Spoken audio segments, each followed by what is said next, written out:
Plantcast, o primeiro podcast sobre fisiologia e nutrição de plantas.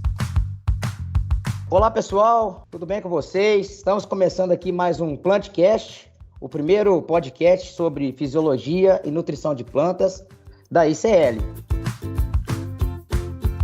E hoje eu estou aqui com meus grandes amigos aqui, nosso querido amigo José Marcos Leite. E aí, Zé, tudo bem? Tudo bem, Dinali? Tudo certo.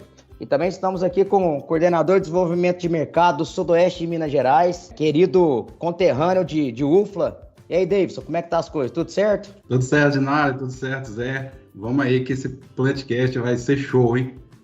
Com certeza. E hoje nós estamos aqui, né, Davidson? Nada mais, nada menos com do que um professor que eu tenho admiração e respeito, contribuiu muito para meu crescimento técnico, para meu crescimento pessoal e profissional também, um amigo que a gente tem na Universidade Federal de Lavras. Ele vai se apresentar, mas estamos aqui com o professor Dr. Newton Cury, que é uma sumidade aí num tema que não é muito comum no campo, mas podemos falar aí, né, pessoal, que é o tema que rege aí todas as características aí no ambiente de produção, né?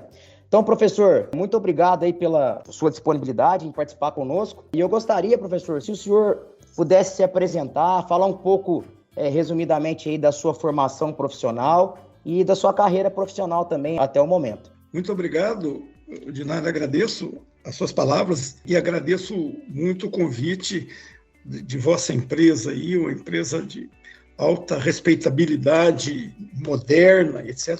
Fiquei muito feliz com o convite. A minha formação, eu sou engenheiro agrônomo, formado na época era ESAL, né? Eu formei em 72, em 94 ela foi transformada na Universidade Federal de Lavras, né? E eu entrei no mestrado da Universidade Federal do Rio Grande do Sul, em Porto Alegre. Depois, em novembro de 74, eu fiz um concurso e entrei aqui no Departamento de Solos, na UFLA. E em novembro, dia 1º de novembro, completei 47 anos de UFLA, sem aposentar, nem trabalhando normal da mesma maneira. Depois fui para os Estados Unidos, de Purdue, fiz doutorado lá até 83 e voltei e estou aqui na luta desde então. Mas a minha formação básica é em pedologia, né, que já começando, assim, basicamente é o estudo do solo no seu ambiente natural. A parte mais importante da pedologia é a interface, sem a menor dúvida sobre isso. A interface com fertilidade, água, planta, ambiente, manejo de solo. Então, eu acho que é uma disciplina que, por si mesmo, já integra, né, a parte da biosfera e a atmosfera. Então, os tributos dos solos, eles já refletem esse conjunto amplo, muitos atributos envolvidos. Quanto mais melhor, mais atributos melhor. E basicamente é isso aí. Professor, você pode ficar à vontade de me chamar de bombinha se o senhor quiser, viu? Eu acho que não tem problema não, tá?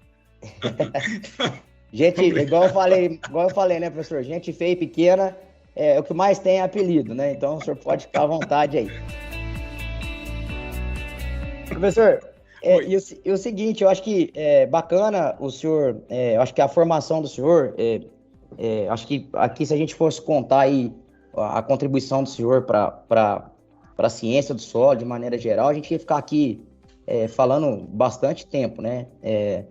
E aí eu queria que o senhor explicasse para quem está nos ouvindo, para aqueles técnicos que não estão tão familiarizados, gostaria que o senhor explicasse bem simplista, né? O que é a pedologia, né? E qual que é a importância de saber esses atributos pedológicos para o manejo do solo em áreas, né, de alta fertilidade e em áreas que estão procurando buscar as altas produtividades. Qual que é a importância e o que é essa pedologia? A base que a gente trabalha, sempre dentro do possível, a gente usa as informações do mapeamento de solos, sempre que está disponível. Essa informação varia de escala para escala, de ambiente para ambiente, mas sempre a gente usa as informações que estão disponíveis ou precisam ser levantadas. Então, basicamente, o que o mapa de solos faz?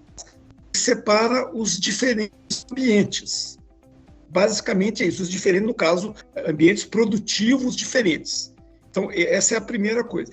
E a filosofia por trás disso é que a variação de atributos dentro de cada ambiente é menor do que quando você compara com outro ambiente. Esse é um conceito importante da gente, né, só recordar. Então, na realidade, é uma especificação de ambientes. E o que a gente tem feito hoje é mais do que isso, porque muitas vezes a empresa ou o próprio produtor rural, a maioria das vezes, são muitas classes de solo. Então, nós temos feito de juntar os solos que têm comportamento semelhante. A gente tem chamado isso de zonas de manejo. Então, você estratifica a propriedade em zonas de manejo. E aí você dá um manejo direcionado para cada dessas zonas, envolvendo o quê? Clones, se for o caso, manejo diferente, controle de erosão diferente. É um zoom, vamos dizer, é um zoom que dá na propriedade ou na fazenda, indicando o manejo e o uso mais específico para aquela condição local. Claro, eu acho que é interessante, né? Zonas de manejo, hoje é um assunto bem falado também, até em agricultura de precisão. E, professor, fazendo um link mais com a área nossa de atuação, a gente queria entender um pouco mais assim, como a pedologia interage e contribui aí, para o manejo de fertilidade de solo, para o manejo de nutrição de plantas, né? Vamos pensar lá aquele produtor, aquele gerente de fazenda, aquele consultor que está agora com uma análise de solo em mãos. Como é que ele pode fazer essa correlação com os conhecimentos em pedologia? Como a pedologia pode ser útil para ajudar ele a interpretar melhor aquela análise de solo? A gente tem trabalhado nessa linha há muitos anos e aproveitando aqui uma propriedade, um atributo que a gente tem usado que ajuda muito na interpretação é a textura do solo. Ela é uma propriedade permanente, ela não muda com o tempo, né? A não ser em sistemas muito prolongados de irrigação durante muitos anos. Então, o que a gente tem sugerido, só para iniciar aí, José, é a primeira coisa, então, que a análise de fertilidade ela tem o apoio inicial da textura. A textura é preciso que seja só uma vez, não precisa repetição na área. Eu garanto, ponho meu diploma em xeque sobre isso. Ela não precisa. Fez uma vez, acabou. Então, uma única vez que a pessoa for coletar amostra para fertilidade, a gente solicita que aproveite e colete para textura também. E é só essa vez, aquilo ali ficou e pode ser usado nos anos subsequentes. É um apoio importante. Outra coisa que a gente tem trabalhado muito é que é o seguinte, a classe de solo em si ainda é muito genérica para manejo. Então, a gente tem trabalhado no sentido de levantar quais atributos daquele solo que interferem no manejo da cultura que será implantada. Drenagem, embora seja qualitativo, mas ele indica muita coisa sobre o tempo que a água demora ali no perfil do solo, né, ou demora para que chegue lá no lençol freático. Isso é importantíssimo no caso dos solos brasileiros. Quer dizer, esse é um manejo que tem que ser visto assim, quase que primeiro. E isso, particularmente, faz muita importância para mim, principalmente para a cultura perene. Esse é um ponto que eu tenho visto que São Pedro, ultimamente, está um pouco casquinha, né? Ele está cada vez mais fechando a torneira lá, não é isso? A maioria dos estados brasileiros tem alguns meses secos, né? Por exemplo, a profundidade efetiva do solo, ou seja, aquela profundidade que as raízes podem penetrar em razoável número, quanto maior o volume de solo, é melhor. E o argumento é muito simples, é o seguinte, a camada superficial do solo é a que seca primeiro. Então, a grande maioria, a grande maioria dos nutrientes é absorvida por fluxo de massa. Então, você tem que ter água disponível para ter absorção de nutrientes. Então, o que nós temos trabalhado, José? É no sentido de aprofundar ao máximo o sistema radicular. Aprofundar ao máximo, principalmente em culturas perenes. Na região, para a cultura perene, você precisa preparar o solo mais em profundidade, correto? E, normalmente, quanto mais argiloso é o solo em profundidade, mais tem que ser esse preparo de solo mais profundo. Na parte dos tabuleiros costeiros brasileiros, eucalipto, são preparo de solo a 90 centímetros, quando a textura é argilosa. Quando eu falo textura argilosa, é mais de 35% de argila. Quando eu falo textura média, vamos dizer, geralmente aí de 12% a 35% de argila, essa preparo de solo pode ser mais superficial, 60 centímetros ou coisa dessa linha. Quando o solo é arenoso, né, ou seja, a gente está falando aí menos de 12% de argila, a gente não tem recomendado subsolo. Não tem. Só aproveitando, se for arenoso, aí se tiver desnível, a gente acha que o coveamento é melhor do que o sulcamento, por causa do risco de erosão. E aí eu quero aproveitar e emendar. E esse preparo depende também do tipo de solo. Exemplo, região de café aqui, nós trabalhamos em umas áreas grandes lá em Alfenas. É o seguinte, o que nós temos visto, quando são latossolos, isso eu quero explicar, esses solos mais comuns no Brasil, que ele é mais solto, de cima embaixo, né? Tem aquela estrutura mais solta, mais granular, a densidade desses solos em profundidade é muito baixa, às vezes 0,9 grama por centímetro cúbico, 1 grama por centímetro cúbico. Então, a subsolagem, para nós, é uma prática inócua. Agora, quando você entra nos argissolos, né, tem aquele acúmulo de argila em profundidade, ou até nos cambissolos, que tem camada de impedimento físico em profundidade, aí nós estamos recomendando a subsolagem. Não é uma receita de bolo para todo mundo usar, depende do solo que a pessoa está trabalhando. Professor, eu acho que aqui cabe até uma coisa bacana, isso é uma coisa que a gente encontra muito no campo. Já que o senhor tocou no assunto aí, antes do senhor continuar, o senhor poderia fazer um adendo aí e comentar qual que é a diferença entre adensamento e compactação, porque isso é uma coisa que muita gente confunde no campo, sabe? E eu acho que isso é uma informação relevante aí para todos aí que estão nos escutando. Se o senhor puder só fazer esse adendo aí, eu agradeço. É o seguinte, a compactação, ela tem origem no trabalho de máquinas. Ela tem origem no trabalho com os vários implementos. O adensamento é um atributo genético do solo, natural. Tem solo que tem solo que não tem. Ele independe do maquinário. Então, só aproveitando, tem muitas regiões, particularmente nos tabuleiros costeiros, ali todo o litoral nordeste, ali partindo do Rio de Janeiro, até lá em cima, lá perto da Amazônia, tem os solos, a gente fala tabuleiros costeiros, eles são coesos, mas coesos que a densidade chega a 1,8 gramas por centímetro em condições naturais. Por que eu vou dizer? Porque nós fizemos várias trincheiras sob mata, e era coeso igual à área de plantio. Então, nesse caso, o solo já é adensado, vou dizer, coesão é um tipo de adensamento. Então, o que eu tenho visto é que o preparo de solo, principalmente quando ele é úmido, ele vai subindo até ficar com o comportamento de um solo raso. A compactação, ela tem que ser vista, eu acho, em relação à área sob vegetação nativa.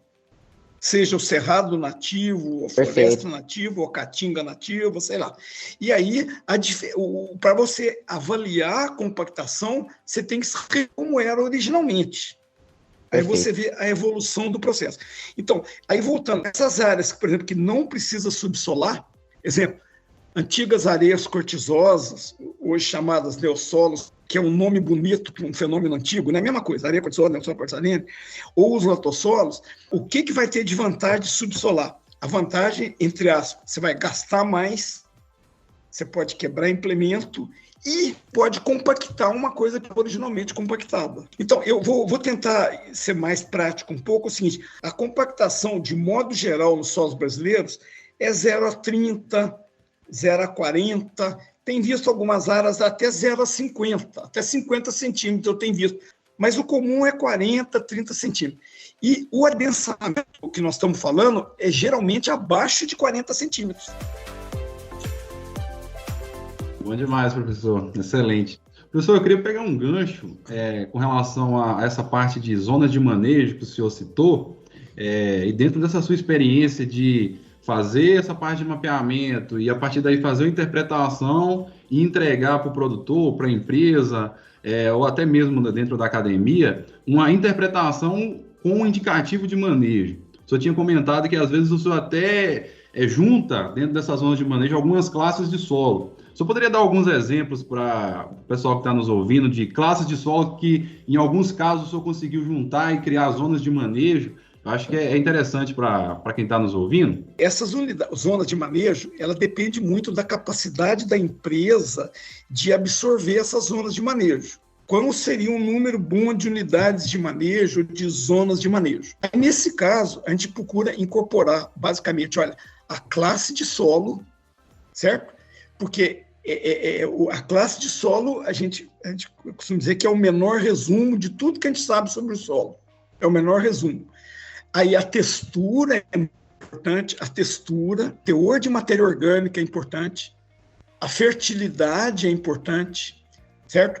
Para a cultura perene, a gente usa muito a CAD, tá, de água disponível, ela é muito importante nesse contexto, né?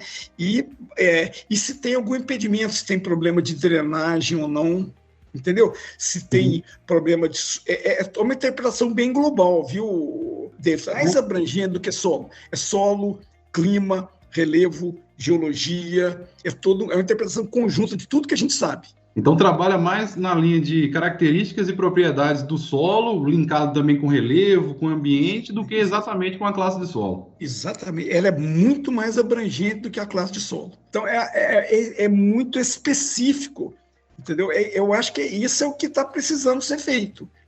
E para outras áreas também, entendeu? Quer dizer, eu acho que a classe de solo é muito pouco para esse nível que nós estamos falando.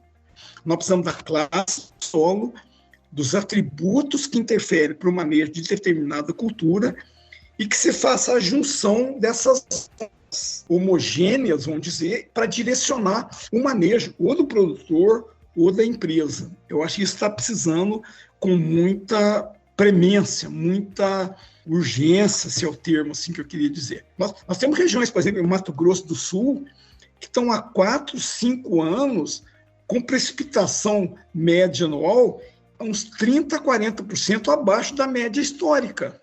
E aí eu reforço a importância da lavagem em profundidade.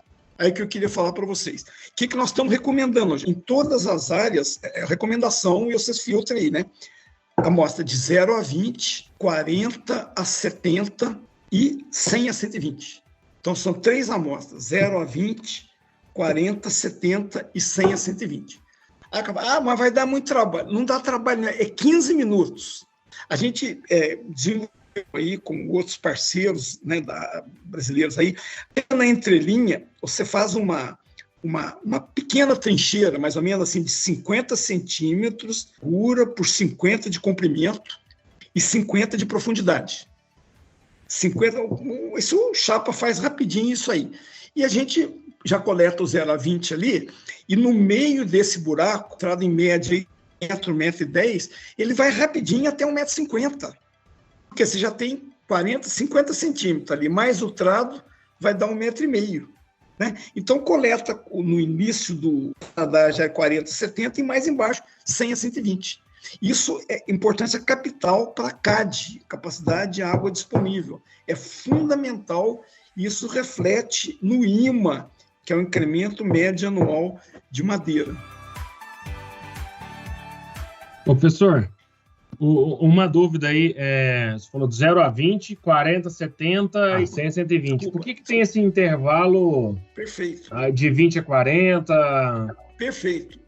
Está perfeito. É muito válido a sua colocação, perfeito. É o seguinte, o 0 a 20 te dá a condição da superfície, né? Ela é mais afetada por manejo, não é isso? Por condições de preparo de solo, ela é mais afetada. o 20 a 40. A gente considera uma condição diária, vamos dizer, ali não tem grandes diferenças, 20 a 40. O 40 a 70 é onde que você tem problema mais de adensamento, de camada endurecida, de coesão, entendeu? É uma camada importante, ela vem nesse contexto, o de 40 a 70. E o 100 a 120 te dá a condição lá embaixo, entendeu, José? Nós vimos que as outras são importantes, mas são intermediárias. Então, com essas três, tem um quadro em profundidade claríssimo, importante para tomar a decisão de manejo. Queria trocar o assunto aqui de pato para ganso.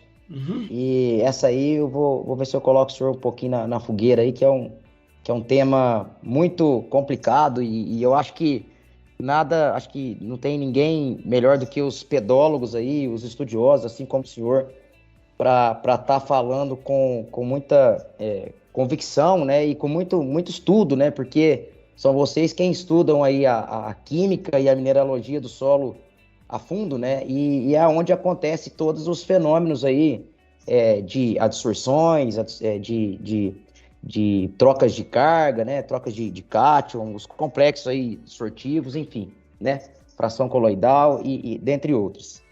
E uma das coisas que acontece muito no campo, e essa é uma pergunta que a gente escuta em todos os simpósios que a gente vai Brasil afora aí, e é uma coisa que impacta muito no bolso do produtor, porque faz com que grandes áreas ganhem em rendimento, né? É a questão da adubação com fósforo, principalmente nos cultivos de cereais, e aí vamos falar no nosso carro-chefe aí de cereal, que seria a soja, né? É muito comum a gente ver áreas Brasil afora aí, principalmente áreas maiores, onde a gente tem o plantio apenas com a semente, né? E o pessoal tem feito o fósforo a lanço. Eu me lembro muito bem quando eu estava na pós-graduação, nós nas aulas de pedologia aplicada, a gente discutiu muito a fundo isso, e isso me marcou bastante, né? E a maneira como o senhor explica e a didática que o senhor tem e o conteúdo para explicar o porquê do senhor ser contra, né? Ou não é contra, né? Do senhor falar que isso não é uma coisa economicamente viável a longo prazo, vamos botar assim, né? Então, isso me fez aqui lembrar dessa pergunta. Eu acho que seria muito importante. Eu gostaria que o senhor falasse bem assim, didaticamente, ou até tentando explicar mais conceitualmente, o porquê que a adubação fosfatada a lanço chega a ser uma coisa até muito perigosa, né? Uma vez que o fósforo é um recurso finito para nós na agricultura. Se o senhor puder explicar, seria muito interessante. Perfeito. Isso também são longos anos de... Que fria, hein, professor? Que fria que eu te coloquei. Tá, tranquilo. Acho que é bem colocado, é pertinente, é uma questão muito prática. A maioria dos solos brasileiros, a grande maioria, ela tem uma alta capacidade de reter esse fósforo, de fixá-lo. Correto? E aí uma coisa importante que eu queria comentar, que todos os trabalhos apontam, eu vou falar com bem calma o seguinte: quanto mais o tempo passa, mais aumenta a tensão de fósforo.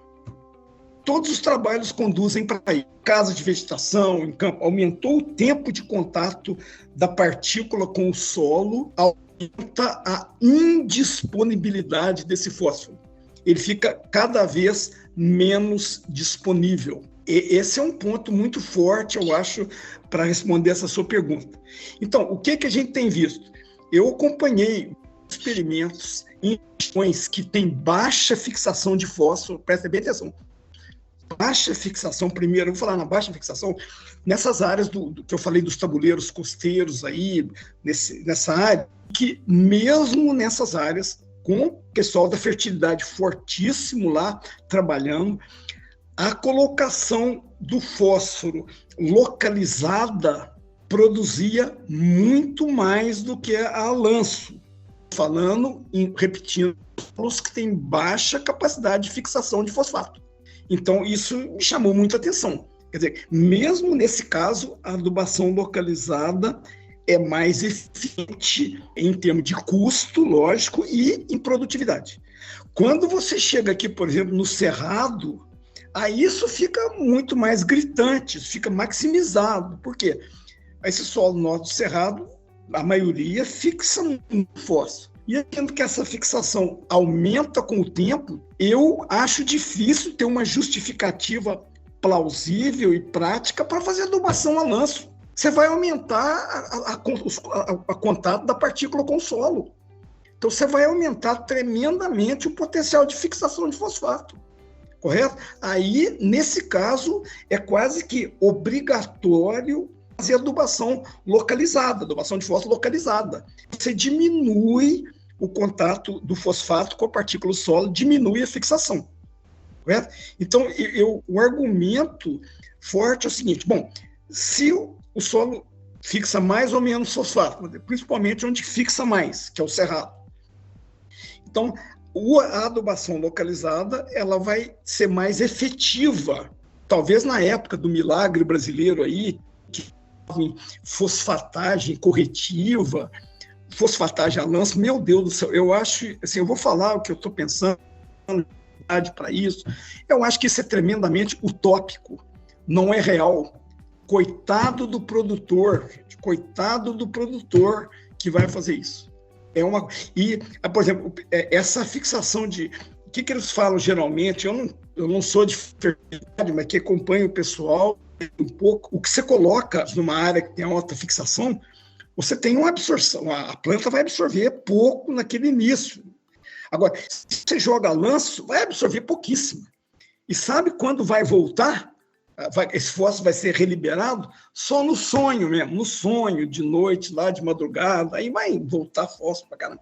Mas na prática só vai aumentar a fixação.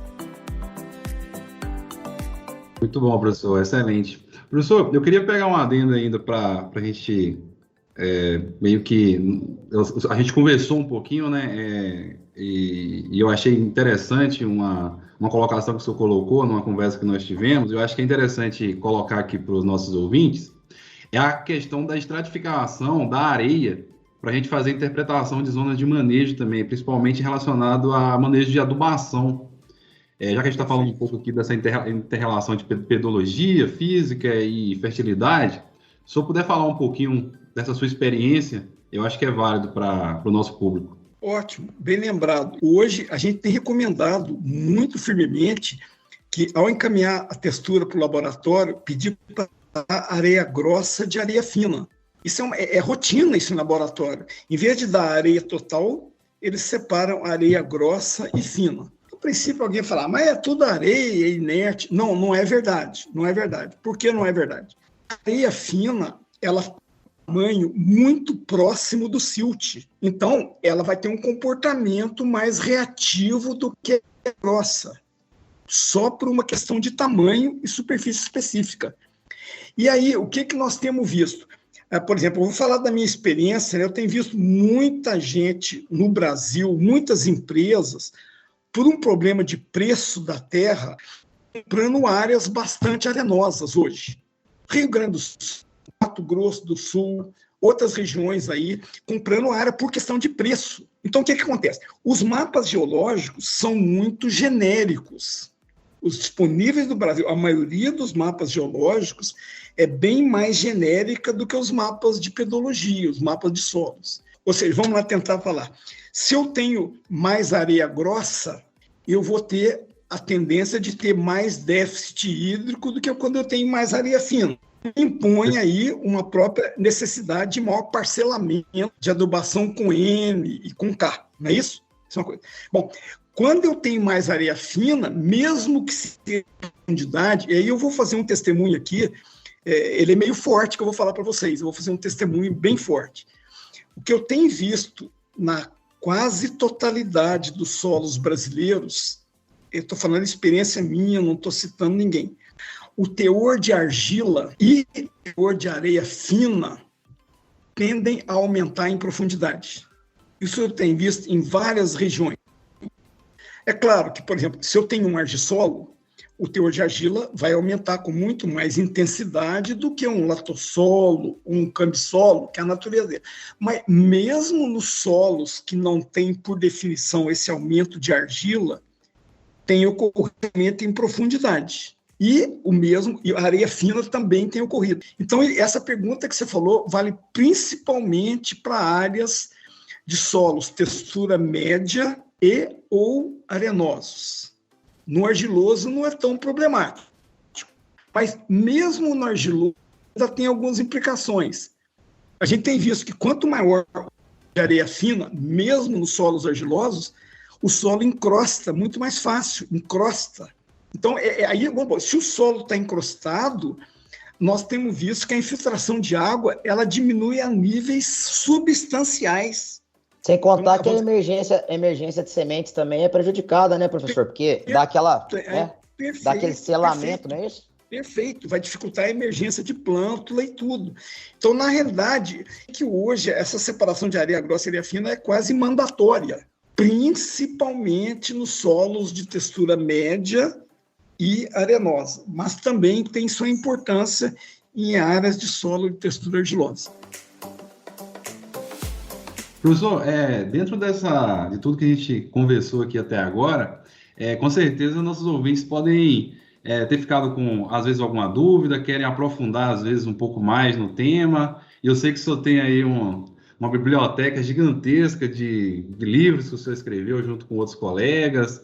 Aí eu queria que o senhor comentasse um pouco, assim, de indicação de material, né, que sirva para nossos ouvintes e que tenha, às vezes, uma linguagem mais prática, mas dentro do que a gente conversou aqui hoje, se eu pudesse falar um pouco, escolhi aí 2 ou 3 livros, que eu sei que são muitos, então se eu pudesse escolher 2 ou 3 aí para comentar para o nosso público, e nós vamos colocar aqui um link no Plantcast da editora, tudo certinho para o pessoal conseguir acessar esses livros. Eu teria indicação de 2 ou 3, eu vou tentar falar. Um bem recente agora, de 2021, o título é Pedologia, Fertilidade, Água e Planta, Interrelações e Aplicações. É o que a gente tem de mais moderno, a nossa última experiência, assim, a mais recente experiência nesse contexto, ele é basicamente integrativo.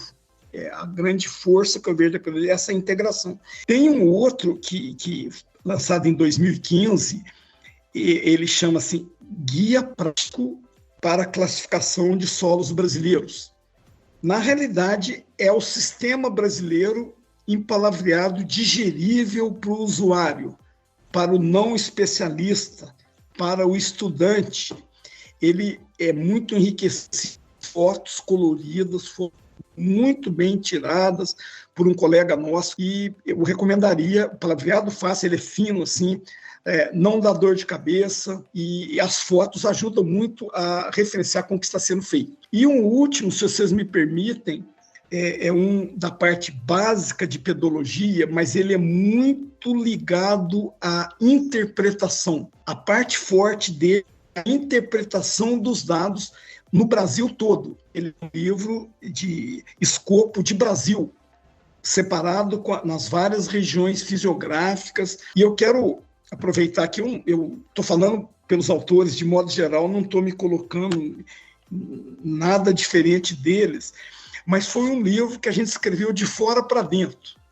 Ou seja, nós fizemos cursos, pós-graduação, fomos para o campo, trabalhamos, feito cachorro magro, e voltamos e escrevemos livros. Então, é um livro de fora para dentro. Não são livros que têm cultura livresca.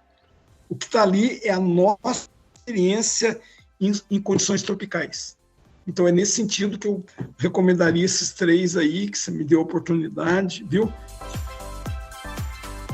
Professor, dentro dessa toda a sua experiência que nós tivemos o prazer de estar compartilhando aqui, escutando e aprendendo, eu queria saber o que é que o senhor pensa em termos de pedologia, de manejo de solo, em termos de futuro. O senhor tem, assim, uma vasta experiência, já viveu muita coisa. O que o senhor está enxergando agora para o futuro da pedologia? O que é que está por vir para estar ajudando o produtor, ajudando o consultor e mantendo, né, o nosso Brasil em ser líder, né, que o agro é nosso carro-chefe, para ele continuar crescendo, porém com sustentabilidade, né? Então eu queria escutar um pouco o que o senhor pensa em termos do futuro da pedologia e da agricultura de maneira geral? Eu penso em duas situações, né? Em termos da pedologia em si, eu acho que está havendo uma evolução interessante nessas técnicas que eu vejo que é muito promissor, mas nunca esquecer o trabalho de campo. Eu acho que essas técnicas de mapeamento digital complementam o trabalho de campo, mas não substituem. Então, o que faz é um melhoramento do tratamento da imagem, os mapas digitais, tudo, é indispensável ter uma boa base de campo. Quanto de modernidade, vamos dizer, hoje eu penso que esses sensores próximos, eles têm um potencial muito grande que a gente ainda não descobriu tudo sobre eles. É um processo meio evolutivo, né? Agora, particularmente, eu vejo... E tem até uns sensores hoje chamados Nix Pro, são sensores de bolso, baratinho, $360. Ele faz uma leitura, uma amostra de 1 segundo. Ele é 1 segundo. Ele lê cor sem subjetividade. Aquilo tem vários sistemas que você converte aquilo depois para a subjetividade que a cor traz em si, usando a tabela de Manson. Então, isso pode ajudar a antecipar deficiência de nutriente nos plantios, nos viveiros, toda essa coisa, é correr na frente disso. E o chefe, né, seja de bancada ou o pátio, ele tem sido muito promissor. Eu estou falando de promissor em predizer atributos de solo, predizer. Ou seja, ele não vai substituir os métodos tradicionais de laboratório, que sempre precisam para referência, mas ele tende a diminuir a demanda de amostras para mandar para o laboratório. Então, voltando, mas eu não estou dizendo que vamos abandonar a análise de laboratório, isso nunca vai ser feito. Nós vamos usar as análises de laboratório como referência para calibrar os nossos modelos. Então, eu acredito que, em termos de novidade, essas duas coisas, mapeamento digital evoluir, mas sem esquecer a parte de campo, nunca pode abandonar, e esses sensores próximos para melhorar. Inclusive, aplica, eu falei para análise de folha, aplica muito bem também, né? Tem tido bons resultados em termos de análise de várias culturas dentro dessa linha, que seria interessante aí a gente trabalhar e melhorar o que a gente tem. Perfeito, professor. Muito interessante, né? Essa parte de sensores aí é fundamental para a gente ganhar agilidade no campo. Professor, eu gostaria muito de te agradecer por esse bate-papo aqui. A gente está chegando no fim. Eu, particularmente, sou apaixonado por esse assunto, então ficaria aqui a tarde inteira trocando ideia com o senhor, que tem um conhecimento muito grande. Eu costumo falar que a análise de solo, né, a gente faz muito essa analogia, né, Davis? A análise de solo, ela é como se fosse um exame de sangue, né? Mas eu diria que as análises pedológicas, né, e as inferências pedológicas seriam uma ressonância magnética ou uma tomografia computadorizada, né? Porque a gente avalia o solo no espaço e no tempo, né? A gente faz todo um estudo de um contexto como um todo. Então, a pedologia, que engloba isso tudo, ela é fundamental e deve ser cada vez mais explorada e interpretada, principalmente em áreas que estão buscando alta eficiência e alta produtividade.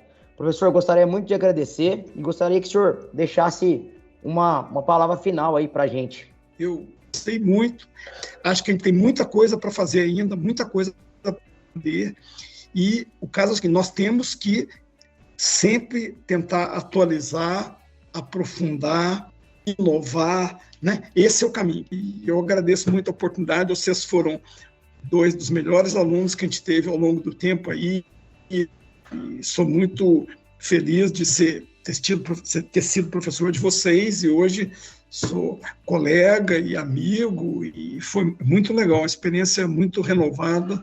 Quero agradecer de coração aberto aí ao convite que me foi feito.